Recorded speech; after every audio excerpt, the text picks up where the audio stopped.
Bismillahirrahmanirrahim. Alhamdulillahi rabbil alamin. Wassalatu wassalamu ala sayyidil mursalin wa ala alihi wa ashabihi ajma'in. Жаратқан Аллах субханаху ва тағалаға шексіз мақтаулар болсын. Сүйікті пайғамбарымыз саллаллаху алейхи ва салламға Алла Тағаланың үзгілтіксіз салават саламдары болсын. Урматтуу мусулман бир туган, жараткан Аллах субханаху ва тағала Құран Кәрімде айтады: Аузу биллахи минаш шайтанир ражим. Ва ла тақрабуз зина иннаху кана фахишатау ва саа сабила. Садақаллахул азим. Бұл аяттың мәнісінде Алла Тағала айтады: силер зынаға, ойноштыққа жақындабағыла. Анткени ал ең ыпылас жана жаман жол деп айтылып атат. Мына ошол аяттан эле маалым болгондой, урматтуу мусулман бир туган, биз мына ошол чоң күнөөлөр деп эсептелинген бүгүн сиз менен ошол ойноштук, зына кылуу жөнүндө сөз кылмакчыбыз. Анын шариаттагы орду, канчалык деңгээлде күнөө болуп эсептелинет, мына ошолор жөнүндө аяттар жана пайгамбарыбыздын хадистеринен көз чаптырабыз. Башка бир аятта Аллах субханаху ва таала айтат: "Валлазина ла яд'уна ма'аллахи илахан ахара". Багы чыныгы ыймандуу мусулмандарды сыпаттап Алла Таала айтат да, мактап атат. "Валлазина ла яд'уна ма'аллахи илахан ахар". Чыныгы ыймандуулар Алла Таалага шерик кошушпайт. "Ва ла яктулуна ан-нафса аллати харрамаллаху илля бил хак". Алла Таала бирөөдүн жанын кыйбагыла, бирөөнүн канын төкпөгүлө деп тыйдыбы, ал бирөөнүн жанын кыйбайт. "Вала язнун", жана алар зына, ойноштук кылбайт. Эми ким ошол азыркы айтылган арам иштерди аткарган болсо, "Ва май яфал залика" дейт. Жогорудагы арам иштерди аткарган болсо, "Ялука асама юдаф лаху ал-азабу яумал кияма ва яхлуд фихи мухана" дейт.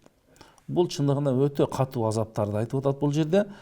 Ошол Аллага шерик кошуп, бирөөдүн жанын кыйып, ана зына ойноштук кылган болсо, ал күнөөкөр болот деди. Ал адамдарга юдаф лахул азабы, кыяматта азап эселеп берилет дейт. Эселеп көбөйүп берилет. Ва яхлуд фихи мухана, жана ошол тозокто өтө кемсинген абалда ошол жакта калып калат дейт. Бирок илля ман таба, ким мына ушул жаман иштерден тооба кылса, чыныгы тооба кылса, Куранда айтылгандай, ва амана, Аллага чыныгы ыйман келтирсе, ва амила салихан, жана салих амалдарды аткарса, анда Аллах субханаху ва таала юфаулайка юбаддилуллаху сайиатихим хасанат, алардын жамандарын жакшылыкка айлантат. Ва кана Аллаху гафурур рахима, чынында Алла Таала кечиримдүү, урайымдуу, мээримдүү зат дейт. Демек, урматтуу мусулман бир туган, адамдын жашоосунда терс таасир тийгизгендиктен, адамдын тукумун бузган, мына ушул жаман ыпылас ишти биздин шариатта арам деп айтып атат да. Ал аткарган адам чоң күнөөнү аткарган болот деп эсептелинет. Пайгамбарыбыз айтат: "Ла язни зани хина язни ва хуа муъмин" дейт. Караңыз, чыныгы ыймандуу адам ал зына кылбайт дейт. Зына кылган учурда анын ыйманы чыгып турат дейт. "Вала ясриqu as-sariqu hina yasriq wa huwa mu'min". Чыныгы ыймандуу адам ал урурлук да кылбайт дейт да. Ошондой эле чыныгы ыймандуу адам ал арак да ичпейт дейт. Бакы ушул иштерди аткарган адам ошол учурда аткарып атканда булардын ыйманы чыгып турат дейт. Башка бир хадисте келет. Бул хадисте Ибн Масуд радиаллаху анху айтат: "Мен пайгамбарыбыздан сурадым" дейт. "Алланын алдында эң чоң күнөө кайсы күнөө деп сурасам, пайгамбарыбыз айтты: "Ан таджаля лиллахи ниддан ва хуа халакак". Сени жараткан Алла Таалага шерик кошуу деди. Андан кийинкиси десем: "Ан тактула валадака хошията аютима маак". Өзүңдүн балаңды өзүңдүн өлтүрүп алуун деди. Ошол убакта ошондой заман болгон. Мисалы, ачарчылыкпы, ачкачылыктан же мен тамагымды бөлүшүп коет деген максатта дагы ушундай балдарын жанын кыя берген, же болбосо ошол кыз төрөлүп калса дагы кыя берген ушундай учурлар болгон да. Мына ошондон бул дагы эң бир чоң күнөө деди. Демек, башка бирөөнүн өзүнүн жаныңды да кыюу, башка бирөөнүн да жанын кыюу бул шариатта арам деп эсептелет. Андан кийин деп сурасам, ан тузани би халилати жари, кошунаңдын аялы менен зына ишке же ойноштукка баруу деди да пайгамбарыбыз. Демек бул ошол эң бир чоң күнөөлөрдүн катарына кошуп атат. Пайгамбарыбыз айтат, жанакы хадистин маанисине окшош. Иза занал абду хаража минхул иман факана аля раси казуллати файза акла раджа илейхи деп. Не дейт пайгамбарыбыз? Эгер бир адам, бир пенде зына, ойноштук кылган болсо, анын ыйманы чыгып турат дейт. Ыйманы чыгып, үстүнө көлөкө же булут сыяктуу, зонтик сыяктуу мына ошондой болуп чыгып турат дейт. Демек, ыйман чыгып кетти. Эгер ошол убакта каза болсо, бул адам ыймансыз өлдү деген сөз. Анан ошол зынасын таштаган болсо, кайра ыйманы өзүнө кайтат дейт да. Демек, бул шариаттагы чоң күнөөлөрдөн деп эсептелет. Башка бир хадисте ошол маниде дагы бир тагыраак айтылат. Ман зана дейт, ким ойноштук зына кылса, ау шарибал хамра же арак ичсе, наза Аллах минхул иман, Алла Таала анын ыйманын сууруп алат дейт. Кама яхлау инсану камиса мин раси. Адам баласы кийимин мойнунан чечет, кээде футболка же башка нерсени чечебиз кийимди. Кийимди ошондой чечип алып салган сыяктуу, Алла Таала анын ыйманын дагы көкүрөгүнөн алып салат дейт да. Былайча айтканда, ал учурда бул ыймансыз деп эсептелип калат. Ошондо пайгамбарыбыз айтат, 4 адамга Алла Таала кыяматта карабайт дейт. 4 адамды Алла Таала аябай жаман көрөт дейт. Юбгидухулла дейт. Биринчиси аль-факирул мухтал дейт. Өзү бечара, өзү кедей, өзү жупулу жашайт, бирок өтө текебер дейт. О шейхуз зани, жана зына кылган, улгайып калган адам дейт. Өзү улгайган, бирок зынага барып атат. Вал байяул халлаф, дайыма эле соодасында касам иче берген адам дейт. Касам ичип ушу соодасы өтүп кетсин деп жалгандан, жашыктан болбогон касамдарды иче берген адам дейт. Андан кийин вал имамул жаир, жана өзүнүн баягы элине зулумдук кылган падыша дейт да. Мына ушуларды жаман көрөт дейт. Ушулардын ичинде пайгамбарыбыз дагы басып айтып атат, бул ошо зына кылган, ойноштук адамды дагы Алла Таала кыяматта такыр карабайт. Вала юкаллимухум дейт. Аларга сүйлөп да койбойт. Аларды жаман көрөт дейт да. Дагы бул зынанын бир эле ошол адамдарга эмес, айлана чөйрөгө дагы таасири бар болгондугу үчүн пайгамбар дейт, эйза зохара зина ва риба. Кайсы бир коомдо сүткорлук жана ойноштук аябай эле көбөйүп кеткен болсо, код ахалла анфусахум азабулла дейт. Алар өздөрү Алла Тааланын азабын тилеп алды дейт да. Ошондуктан биз бул нерседен өтө сак болушубуз керек. Бул жерде Абдуллах ибн Умар радиаллаху анхунун айткан хадиси бар. Күндөрдүн бир күндө пайгамбар саллаллаху алейхи вассалам бизге келди дагы айтты дейт. О мухажирлер деди. Бакы Меккеден Мадинага качып келген мухажирлер. Мен азыр 5 нерсени айтамын деди силерге. Эгер ошол 5 нерсе менен сыналган болсоңор, же ошол нерсени аткара турган болсоңор, бирок мен Алладан суранамын, силер ал нерсени аткарбагыла, ал нерсени көрбөгүлө дейт.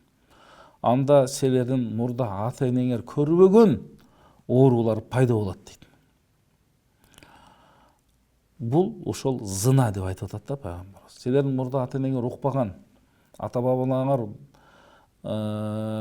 көрбөгөн, билбеген, укпаган бир оору пайда болот деди да. Чындыгында азыркы учурундагы ошол жыныстык жол менен жуккан ар кандай оорулар бар. Ар кандай оорулар бар. Мына ошолордун баардыгы мурда болгон эмес. Мына ошондон бул баардыгы ошо зынадан, кумсалыктан, же бир гейликтен, ошонун аркасынан мына ушундай жаман оорулар пайда болот. Ошондуктан булардын эң бир аябай зынанын, ошол Лут коомунун ишин аткарган адамдардын, гейлерин деп коелу, ошолордун кылган иштери өтө арам.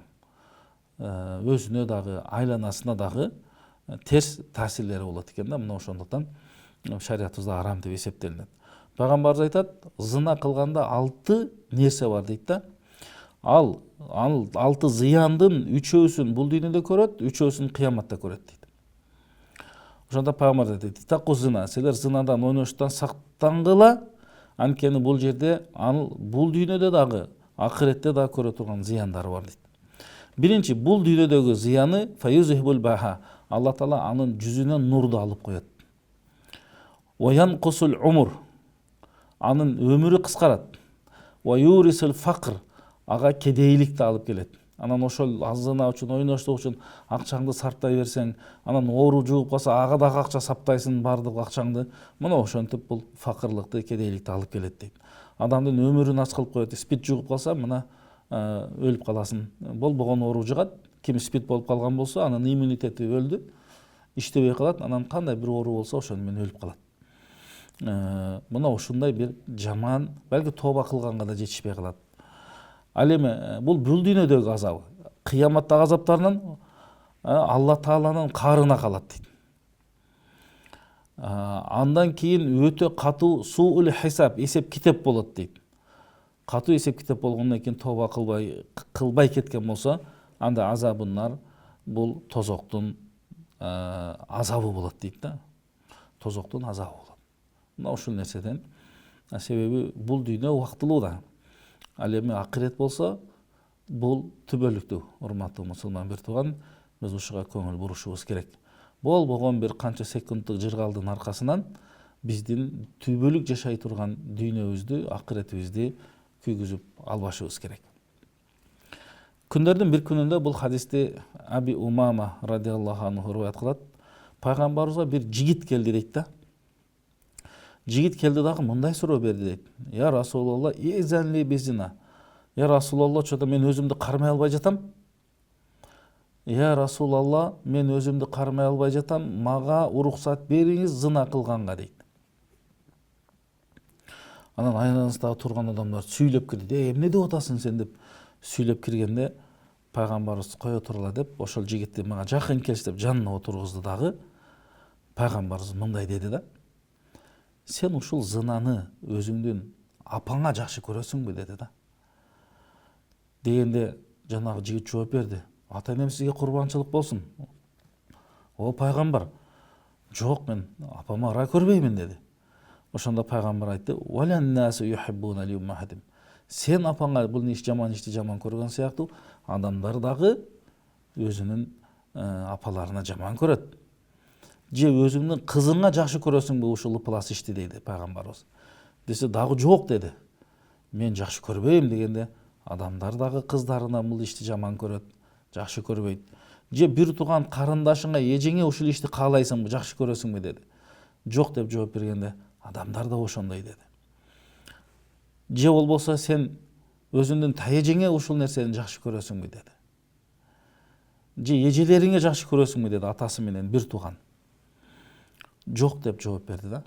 Мына сен өзүңдүн таэжеңе, эжеңе, кызыңа, апаңа, эжелериңе жаман көргөн болсоң, бардык адамдар деле ошондой. Деп туруп пайгамбарыбыз эмне кылды? Пайгамбарыбыз водага ядаху алейхи. Ушул көкүрөгүнө пайгамбарыбыз колун койду дейт. Колун коюп туруп, Аллахумма гфир замбаху. Аллахым ушул жигиттин күнөөсүн кечиргин. Ватаххир калбаху. Жүрөгүн Аллахым тазалагын. Ва хассин фаржаху. Ауратын Кудай Таалагадан суранып пайгамбар дуа кылат, ауратын тазалагын деп атат. Кийин дейт, бул бала эч бир ошондой зынага барганын көрбөдүк дейт да. Ошол жердеги сахабалар, отургандар. Баягы ошол пайгамбардын дуасы менен, пайгамбар жакшы бир түшүндүрүүсү менен мына ошол күнөө ишти таштап, эмне болуп кетти дейт, баягы таза туура жолго түшүп кетти деп айтылат. Мына ошондуктан баягы зынанын, ойноштуктун, ошол зынага ойноштукка чейинки нерселердин бардыгы, баягы же болбосо жазып, сүйлөшүп, же бир неме кылып, мына ошолордун бардыгы шариятта арам деп эсептелинет. Биз айттык, бул ыплас иштин зыяндары көп деп. Бул жерде пайгамбарыбыз айтат, ошол зыяндардын аззына юрисул факр дейт. Зынанын зыяндарынын бири ал кедейликти, кембагалдыкты алып келет деди. Экинчиси, ошо зына кылган адамдын дуасы кабыл болбойт деди да. Караңыз, асмандын эшиктери ачылат түн ортосу болгондо дейт. Ошондо ошондой бир үн чыгат дейт, ким дуа кылса кабыл болот. Ким Алладан сураса берет. Кимдин кыйынчылыгы болсо, Алла Таала ошол кыйынчылыгына жардам берет, куткарат деген үн болот дейт да. Ким ошол учурларда тахажжудка туруп алып дуа кылса, сураса, Алла Таала берет экен. Илля зания дейт да, тасаби фаржиха. Бир гана ошо зына кылган, ойноштук кылган, ошол иш менен алектенгендин дуасы кабыл болбойт дейт. Дуа кабыл болуу бул имандуу мусулман үчүн өтө маанилүү.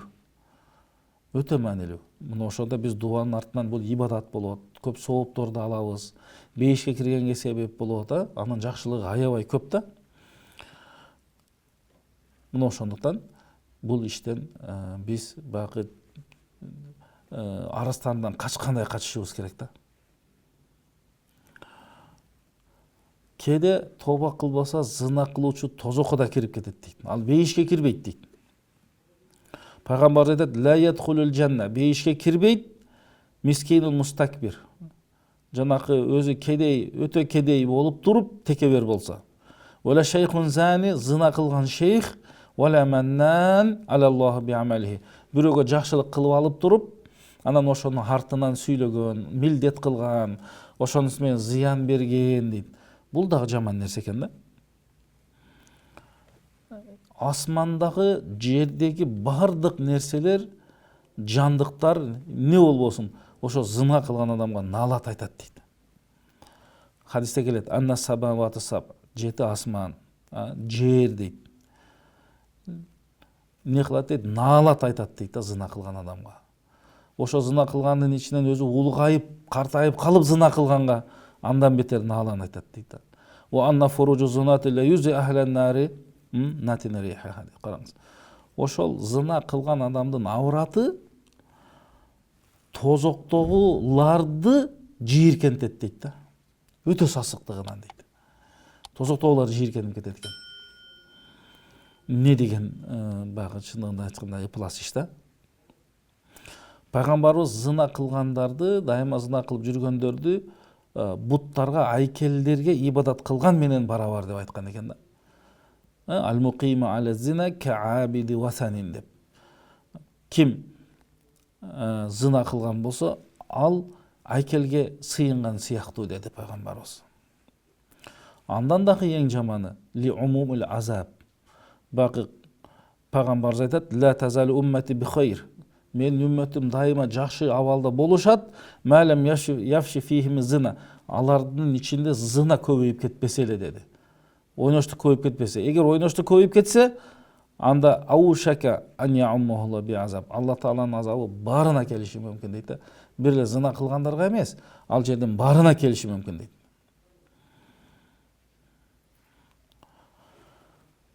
Мына ошондуктан баягы шариатта Аллах субханаху ва таала көптөгөн нерселерди арам кылган, Алла Тааланын адал кылган нерселер бирок андан көп да. Биз эгер чындыгында эле ошол нерсеге бара турган болсок, анда үйлөнүш керек. Чын ак демекке менен үйлөнүп алган болсок, жанакы зына арам болгон болсо, үйлөнүп алган болсоң, ал адал болот. Анын артынан сооптор дагы берилет да. Сооптор да берилет. Мына ошондуктан биз эмне кылышыбыз керек? Дайыма адам өзүн өзү көзөмөл кылып, өзүн өзү байкап, өзүнө өзү эсеп китеп берип, мына ушундай таризде жашаганга аракет кылышыбыз керек экен. Кээде биз жанагы зына эмес, кээде адамдын көзү да зына кылып коет экен да. Зынал айну ан назару дейт. Балки бир арам нерсеге көрүп койгон болсоң, ошол көздүн зынасы дейт. Кээде тилдин да зынасы болуп калат. Туура эмес нерселерди сүйлөп койсо, гыйбатты, ушакты, кээде колдун зынасы болуп калат дейт.